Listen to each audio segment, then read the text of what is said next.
সংবাদ সবাইকে স্বাগত জানাচ্ছি। আমি ফিরোজ তোহা। শুরুতে সংবাদ শিরোনাম জানিয়ে দিব সর্বশেষ গুরুত্বপূর্ণ আপডেট সংবাদ। শুরুতে শিরোনাম।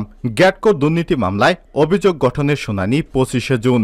গ্যাটকো দুর্নীতি মামলায় বিএনপি চেয়ারপারসন খালেদা জিয়া সহ 13 আসামির বিরুদ্ধে অভিযোগ গঠন শুনানির জন্য নতুন দিন ধার্য করেছে আদালত। আগামী 25শে জুন নতুন দিন ধার্য করা হয়েছে।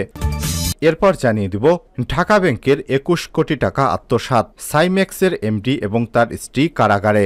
ভুয়া এলসির মাধ্যমে ঢাকা ব্যাংকের 21 কোটি টাকার অধিক আত্মসাতের মামলায় সাইমেক্স লেদার প্রোডাক্টসের ব্যবস্থাপনা পরিচালক এমডি তালহা শাহরিয়ার আইয়ুব, টিএস আইয়ুব এবং তার স্ত্রী প্রতিষ্ঠানটির পরিচালক তানিয়া রহমানের জামিন বাতিল করে তাদেরকে কারাগারে পাঠানোর আদেশ দিয়েছে আদালত।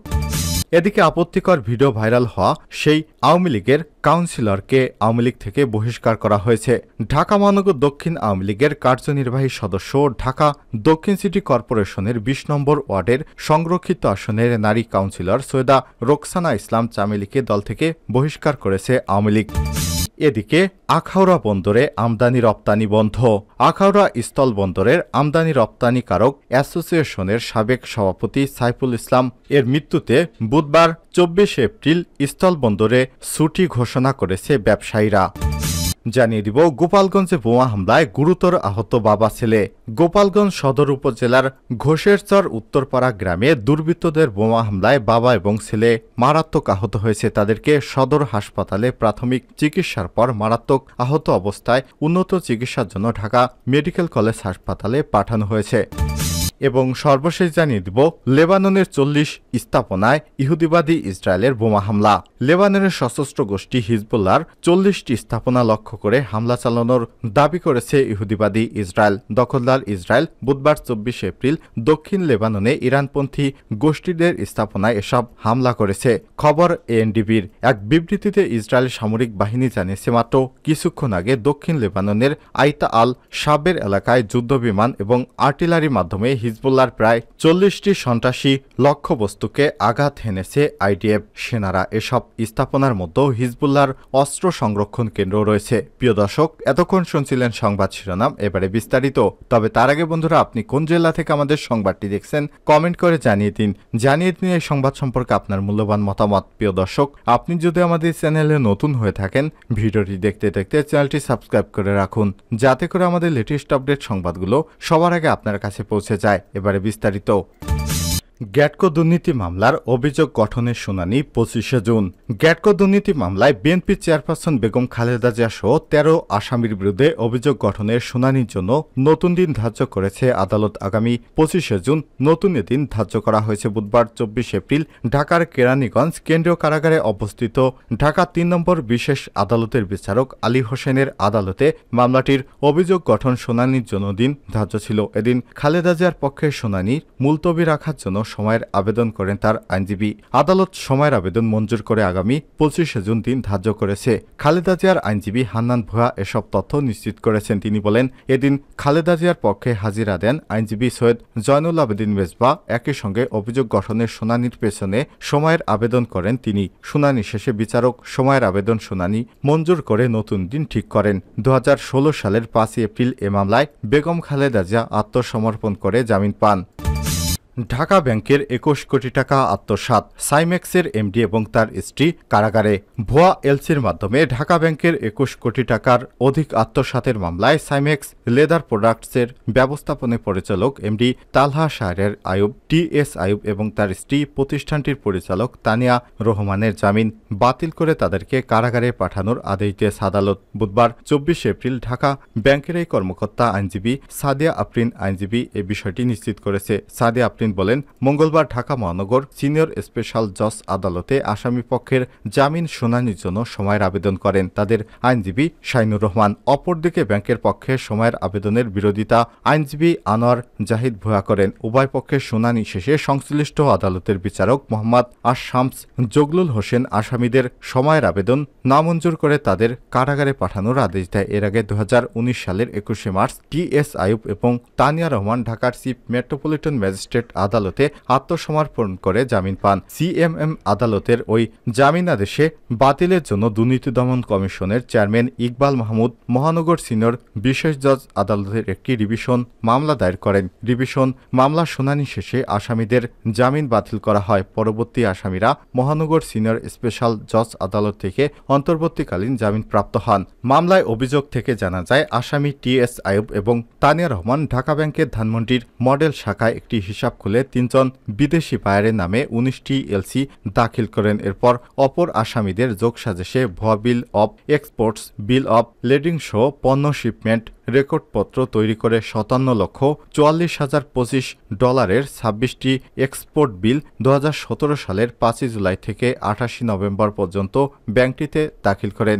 ব্যাংক কর্মকর্তারা সঠিকভাবে যাচাই না করে ১৭টি বিল ক্রয়ের অনুমতি দিয়ে টিএস আইয়ুব এবং তানিয়া রহমানের হিসাবে ২৬,৯৫,১২৬ টাকা ট্রান্সফার করে। ওই ১৭টি বিলের মধ্যে ৪টি বাবদ ৫,৬১,৬৬,৭০৮ টাকা ৫০ পয়সা ব্যাংকে জমা হলে ১৪টি বিলের ২১,৯১,৯১,৪১৭ টাকা ৫০ পয়সা আসামিরা পরস্পরের যোগসাজশে আত্মসাৎ করে। এই অভিযোগে ২০১৮ সালের ২৩ ডিসেম্বর রাজধানীর ধানমন্ডি থানায় সাইমেক্স লেদার প্রোডাক্টসের ব্যবস্থাপনা পরিচালক এমডি তালহা শাহরিয়ার আইয়ুব, টিএস আইয়ুব এবং তার স্ত্রী, প্রতিষ্ঠানটির পরিচালক তানিয়া রহমান সহ ৭ জনের বিরুদ্ধে অর্থ আত্মসাতের মামলা করে দুদকের সহকারী পরিচালক মোহাম্মদ ইকবাল হোসেন।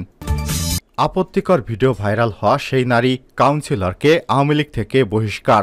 ঢাকা মহানগর দক্ষিণ আওয়ামী লীগের কার্যনির্বাহী সদস্য এবং ঢাকা দক্ষিণ সিটি কর্পোরেশনের ২০ নম্বর ওয়ার্ডের সংরক্ষিত আসনের নারী কাউন্সিলর সৈয়দা রোকসানা ইসলাম চামেলিকে দল থেকে বহিষ্কার করেছে আওয়ামী লীগ। বুধবার ২৪ এপ্রিল ঢাকা মহানগর দক্ষিণ আওয়ামী লীগের সদস্য পদ থেকে তাকে বহিষ্কার করা হয়েছে বলে এক বিজ্ঞপ্তিতে জানিয়েছে দলটি।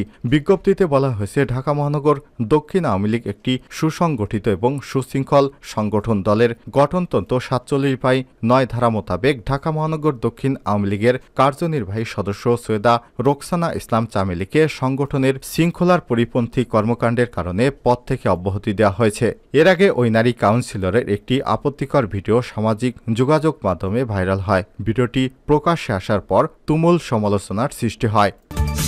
আখাউড়া বন্দরে আমদানি রপ্তানি বন্ধ। ব্রাহ্মণবাড়িয়ার আখাউড়া স্থল বন্দরে ভারত থেকে আমদানি রপ্তানি বন্ধ রয়েছে। আখাউড়া স্থল বন্দরে আমদানি রপ্তানিকারক অ্যাসোসিয়েশনের সাবেক সভাপতি শফিকুল ইসলামের মৃত্যুতে বুধবার ২৪ এপ্রিল স্থল বন্দরে ছুটি ঘোষণা করেছে ব্যবসায়ীরা। বুধবার ২৪ এপ্রিল স্থল বন্দরে আমদানি রপ্তানিকারক অ্যাসোসিয়েশন এবং সিএনডিএফ এজেন্ট অ্যাসোসিয়েশন যৌথভাবে এক বিজ্ঞপ্তিতে ছুটির ঘোষণা করে। বিজ্ঞপ্তিতে বলা হয়, আখাউড়া স্থল বন্দরে আমদানি রপ্তানি অ্যাসোসিয়েশনের সাবেক সভাপতি হাজী মোহাম্মদ শফিকুল ইসলাম ঢাকার একটি হাসপাতালে মঙ্গলবার রাত ১০টায় মারা যান। তার মৃত্যুতে আমদানি রপ্তানিকারক অ্যাসোসিয়েশনের সব সদস্য গভীরভাবে শোকাহত। তার মৃত্যুতে বুধবার আখাউড়া স্থল বন্দরে মাছ ব্যতীত সকল প্রকার আমদানি রপ্তানি কার্যক্রম বন্ধ থাকবে। গোপালগঞ্জে বোমা হামলায় গুরুতর আহত বাবা ছেলে। গোপালগঞ্জ সদর উপজেলার ঘোষেশ্বর উত্তরপাড়া গ্রামে দুর্বৃত্তদের বোমা হামলায় বাবা ছেলে মারাত্মক আহত হয়েছেন। তাদের সদর হাসপাতালে প্রাথমিক চিকিৎসার পর মারাত্মক আহত অবস্থায় উন্নত চিকিৎসার জন্য ঢাকা মেডিকেল কলেজ হাসপাতালে পাঠানো হয়েছে। আহতরা হলেন মাসুদ শেখ ৪৫ এবং তার ছেলে আবদুল্লাহ শেখ ৪। গোপালগঞ্জের সদর থানার ভারপ্রাপ্ত কর্মকর্তা ওসি মোহাম্মদ আনিসুর রহমান ঘটনার সত্যতা নিশ্চিত করে বলেছেন, মাসুদ শেখ রাত ৯টার দিকে ছেলে নিয়ে জেলা সদর থেকে বাড়ি পৌঁছালে ঘরে ঢোকার আগেই উঠানে দুর্বৃত্তরা শক্তিশালী বোমা হামলা চালায়। এতে তারা বাবা ছেলে ২ জন মারাত্মক আহত হন। তাদের উন্নত চিকিৎসার জন্য ঢাকায় পাঠানো হয়েছে। দুর্বৃত্তদের খুঁজে বের করার চেষ্টা চালানো হচ্ছে বলে জানিয়েছেন ওই কর্মকর্তা। পুলিশের ঊর্ধ্বতন কর্মকর্তারা ঘটনাস্থল পরিদর্শন করেছেন। এছাড়াও সিআইডি এবং পিবিআই ঘটনাস্থলে তদন্ত শুরু করেছে। এ পর্যন্ত কাউকে গ্রেপ্তার করা যায়নি। লেবাননের ৪০ স্থাপনায় ইসরায়েলের হামলা। লেবাননের সশস্ত্র গোষ্ঠী হিজবুল্লাহর অন্তত ৪০টি স্থাপনায় হামলার করার দাবি জানিয়েছে ইহুদিবাদী ইসরায়েল। আজ বুধবার ২৪ এপ্রিল দক্ষিণ লেবাননের ইরানপন্থী এই গোষ্ঠীটির স্থাপনায় এসব হামলা করেছে ইহুদিবাদী ইসরায়েল বাহিনী। খবর এনডিটিভির। এক বিবৃতিতে ইসরায়েল সামরিক বাহিনী জানিয়েছে, মাত্র কিছুক্ষণ আগে দক্ষিণ লেবাননের আইতা আল সাবের এলাকায় যুদ্ধ বিমান এবং আর্টিলারির মাধ্যমে হিজবুল্লাহর প্রায় ৪০টি সন্ত্রাসী লক্ষ্যবস্তুতে আঘাত এনেছে আইডিএফ সেনারা। এসব স্থাপনা স্থাপনার মধ্যে হিজবুল্লাহর অস্ত্র সংরক্ষণাগার কেন্দ্র রয়েছে। গত অক্টোবর গাজা যুদ্ধ শুরু হওয়ার পর থেকে ইসরায়েল লেবানন সীমান্তে প্রায় প্রতিদিন দুই পক্ষের মধ্যে পাল্টা ধাওয়া হামলার ঘটনা ঘটছে। মূলত হামাসের প্রতি সমর্থনের অংশ হিসেবে এসব হামলা চালানোর কথা জানিয়েছে ইরানপন্থী শক্তিশালী গোষ্ঠী হিজবুল্লাহ। তাদের দাবি, একমাত্র ইসরায়েল গাজায় হামলা বন্ধ করলে এসব আক্রমণের ইতি টানবে তারা। এদিকে 6 মাস পার হলেও গাজা ইসরায়েলের যুদ্ধবন্ধের কোনো দৃশ্যমান লক্ষণ নেই, বরং ইতিমধ্যে ইহুদিবাদী ইসরায়েল গাজায় নতুন করে হামলার ঘোষণা দিয়েছে। ইতিমধ্যে ইসরায়েলি হামলায় 34,000-এর বেশি ফিলিস্তিনি নিহত হয়েছে। অনবরত ইসরায়েলি হামলায় ধ্বংসস্তূপে পরিণত হয়েছে গাজা। প্রচণ্ড খারাপ অবস্থায় রয়েছে দেশটি। পর্যাপ্ত ত্রাণ সহায়তা প্রবেশ করতে না পারায় সেখানে দুর্ভিক্ষের মতো অবস্থা বিরাজ করছে। বিশ্বজুড়ে গাজা যুদ্ধ বন্ধ এবং ত্রাণ সহায়তায় প্রবাহ বাড়ানোর দাবি উঠলেও আমলে নিচ্ছে না ইহুদিবাদী ইসরায়েল।